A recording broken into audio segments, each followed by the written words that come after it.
Don't be so hard on yourself. And here you're going to get some understanding about this.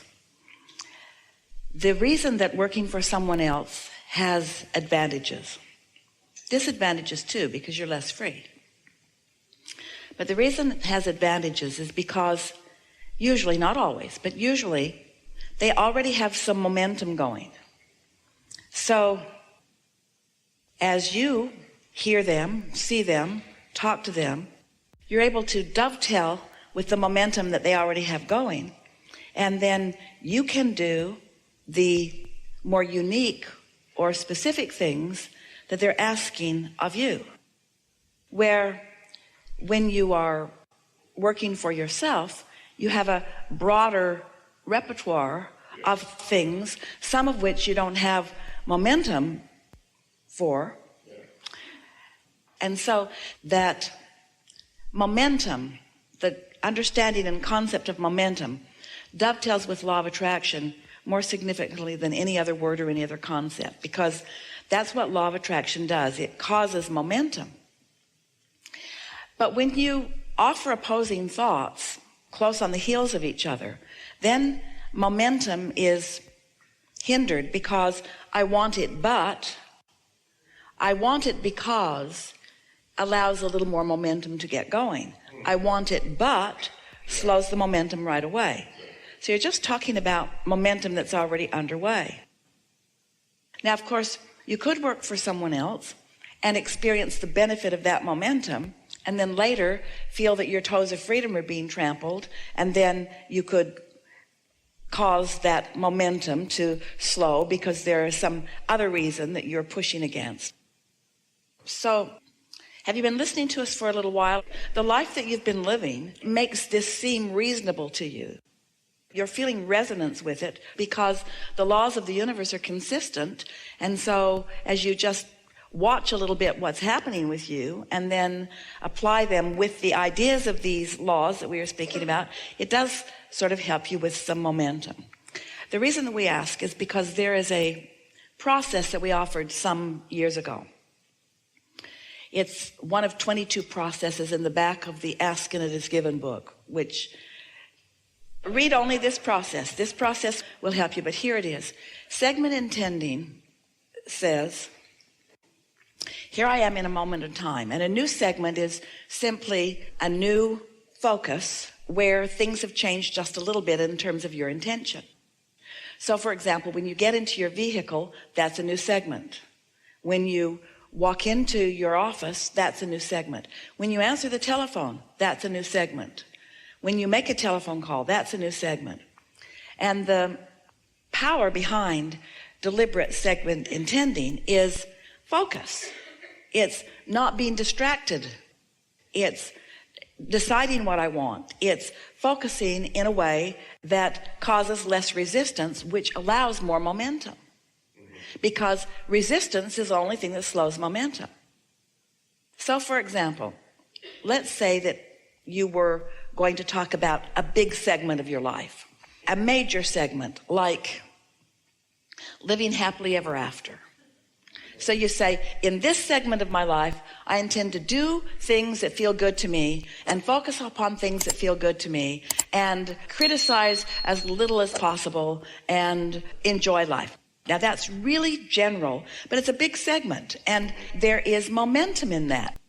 So if you were to address your big feeling of living happily ever after once a day, just by saying, I intend to feel happy, and you'd get momentum going about that. Now, we know that you do that in just as significant of ways every day, because you are someone who revels in life, you are a natural appreciator, your creative juices flow and you really like it. So we're just offering you an example of a really general segment intending. Let's say that you are on your way to work and you're wanting to set the segment even before you get there. So you're saying, in this segment while I'm driving or transporting myself to work, it is my intention to feel really good. It's my intention to breathe deeply and refresh myself as much as possible. It's my intention to be fueled and ready. It's my intention to be as clear as possible. It's my intention to be as kind and nice to the people that I'm interacting with as possible. And it's my intention to feel really good at the end of this day about how this day unfolded. Now, that's a really good segment intending, and it begins momentum that's already underway for you. But by making a statement like that each day as you're moving to work, that momentum gets stronger and stronger, so that thoughts that might resist it or thoughts that might flow in opposition to it are not as likely to get started because of the momentum that you're accomplishing with your deliberate thought. Let's say that while you are in that process of driving to work or on your way to work, that you set a segment within the segment. And that is part of this feeling good. I like the idea of imagining or anticipating my own self-employment. And maybe that's as far as that goes on the first 2 or 3 or 4 or 5 or 10 segments. I'm looking forward to anticipating my own self-employment. Now, that's the momentum. So just with that little bit of priming the pump, so to speak, you're going to find yourself one day driving to work in the receptive mode, and you're going to feel a thought come to you about personal employment. Now, you're already good at what you do. You understand what needs to be done or what can be done. But now you decide, because there's some momentum going, to take this segment intending just a little further. And so you say to yourself, I like being fiscally responsible. And I like being in charge of my own action during the day. And I love following my own impulses. That's the thing about creativity that is so delicious to me. I love being able to follow my own feeling or whim. So that's as far as it goes that day. In other words, more momentum. And then you find yourself wanting to think about it again while you're on your way to work. But this time, it's becoming more specific to you because more momentum is flowing, but you're still carrying through this idea of segment intending. So you're thinking, in this segment, I'm going to think about my own business. My own business is going to be very prosperous. My own business in the beginning may just be me as the creative genius, or maybe another. I like the idea of co-creation. I like the idea of collaboration. That may be as far as that goes, but you see how the momentum is going. Now, the next time you sit to segment intend relative to this, you may think, I'll need some financial backers, or I want some financial partners, or I'm looking forward to meeting the right people who want to invest in my idea. It's going to be fun to attract the fiscally responsible people who can do the details that I don't really want to do. By segment intending just a little bit, which means just take a thought and deliberately think about it the way you mean to think about it. It means in this segment, I intend to think this. That's all segment intending means.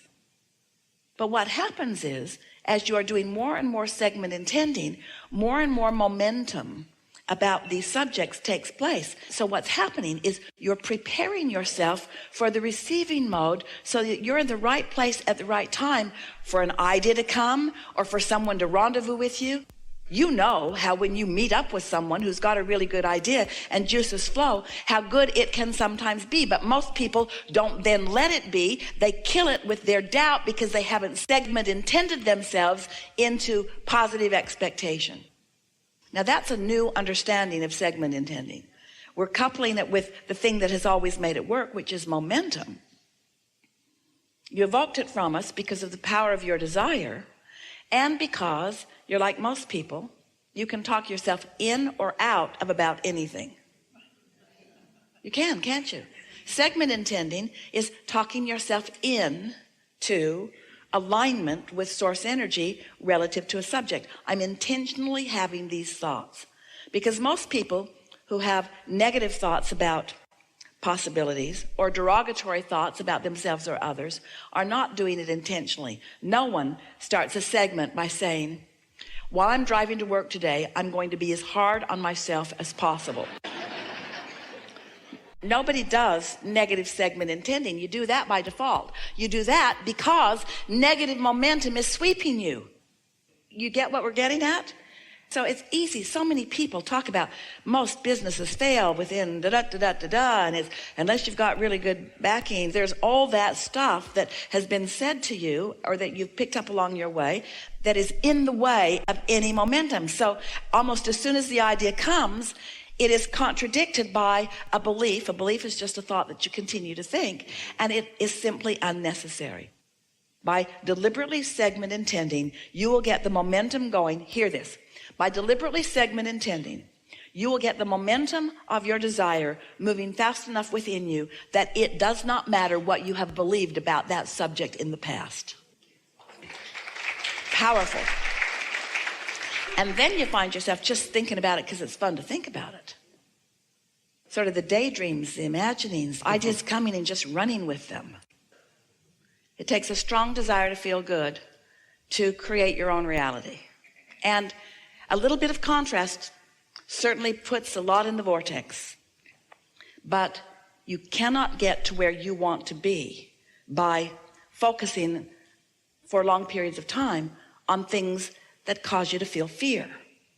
Because the fear is the indication that you are deviating from the solution and are still focused upon the problem. The question that you want to ask yourself is, how can I be a cooperative component who can receive the solution? More people are step oneing and creating the vortex than are standing in the vortex receiving the solution. But one who is connected to that stream is more powerful than millions who are not, you see.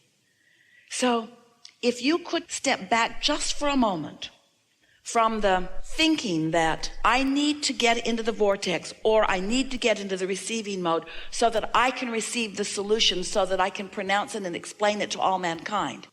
And instead say, it is my desire to get into the vortex or into the receiving mode so that I can feel my utter well-being and feel the alignment between me and me. If that could be why you're wanting to be in the receiving mode, now you're in the receiving mode. You're not complicating it with that impossible task of getting one other person to understand you or listen to you or take action because of something that you've said. And now solutions come to you. And a mighty current of aligned beings begin summoning this energy and flowing it forward, and all kinds of solutions begin to happen. And you can stand ready for the solution ideas that will flow to you, along with millions of others who are standing ready for the solution. This movement of receiving mode is a large movement. It always has been, and it always will be, because it is your natural inclination to feel good. And it is so abhorrent when you feel hate.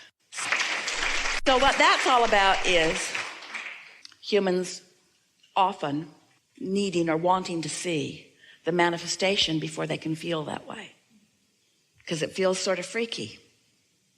Others will accuse you of putting your head in the sand, not facing reality. And you need to know for sure that you're facing a vibrational reality, because when you face vibrational reality, you help bring the vortex forward into human experience. You just do. But if they can embarrass you into facing reality and trying to join a side, all the while depriving yourself of your true receiving mode and all of your replenishing energy, then you won't be able to sustain. So if you can trust that your focus and therefore better feeling, and it takes practice, is a thought turning to a thing, and you can revel in the relief even before the thought has turned to the thing, then you're going to make it through this just fine.